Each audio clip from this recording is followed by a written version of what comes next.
صلوا علیہ وآلہ۔ صحیح بخاری حدیث نمبر 101۔ عورتوں نے رسول اللہ صلی اللہ علیہ وسلم سے کہا کہ آپ سے فائدہ اٹھانے میں مرد ہم سے آگے بڑھ گئے ہیں، اس لیے آپ اپنی طرف سے ہمارے وعظ کے لیے بھی کوئی دن خاص فرما دیں۔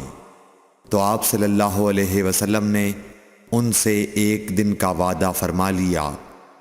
اس دن عورتوں سے آپ نے ملاقات کی اور انہیں وعظ فرمایا اور مناسب احکام سنائے۔ جو کچھ آپ صلی اللہ علیہ وسلم نے ان سے فرمایا تھا اس میں یہ بات بھی تھی کہ جو کوئی عورت تم میں سے اپنے 3 لڑکے آگے بھیج دے گی تو وہ اس کے لیے دوزخ سے پناہ بن جائیں گے۔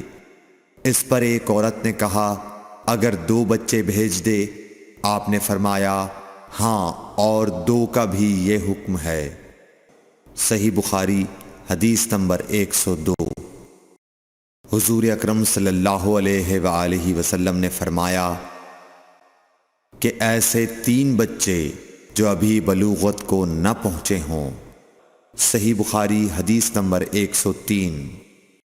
نبی کریم صلی اللہ علیہ وسلم نے فرمایا کہ جس سے حساب لیا گیا اسے عذاب کیا جائے گا۔ حضرت عائشہ رضی اللہ تعالی عنہا فرماتی ہیں کہ یہ سن کر میں نے کہا کہ کیا اللہ نے یہ نہیں فرمایا کہ عنقریب اس سے آسان حساب لیا جائے گا؟ رسول اللہ صلی اللہ علیہ وسلم نے فرمایا کہ یہ صرف اللہ کے دربار میں پیشی کا ذکر ہے، لیکن جس کے حساب میں جانچ پڑتال کی گئی سمجھو وہ غارت ہو گیا۔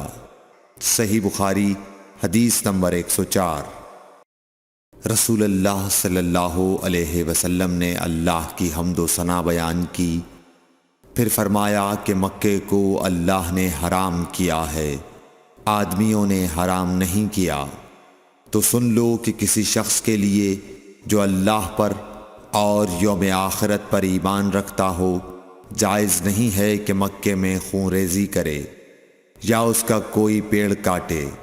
پھر اگر کوئی اللہ کے رسول کے لڑنے کی وجہ سے اس کا جواز نکالے تو اس سے کہہ دو اللہ نے اپنے رسول کے لیے اجازت دی تھی، تمہارے لیے نہیں دی، اور مجھے بھی دن کے کچھ لمحوں کے لیے اجازت ملی تھی، آج اس کی حرمت لوٹ آئی جیسی کل تھی، اور حاضر غائب کو یہ بات پہنچا دے۔ صحیح بخاری حدیث نمبر 105۔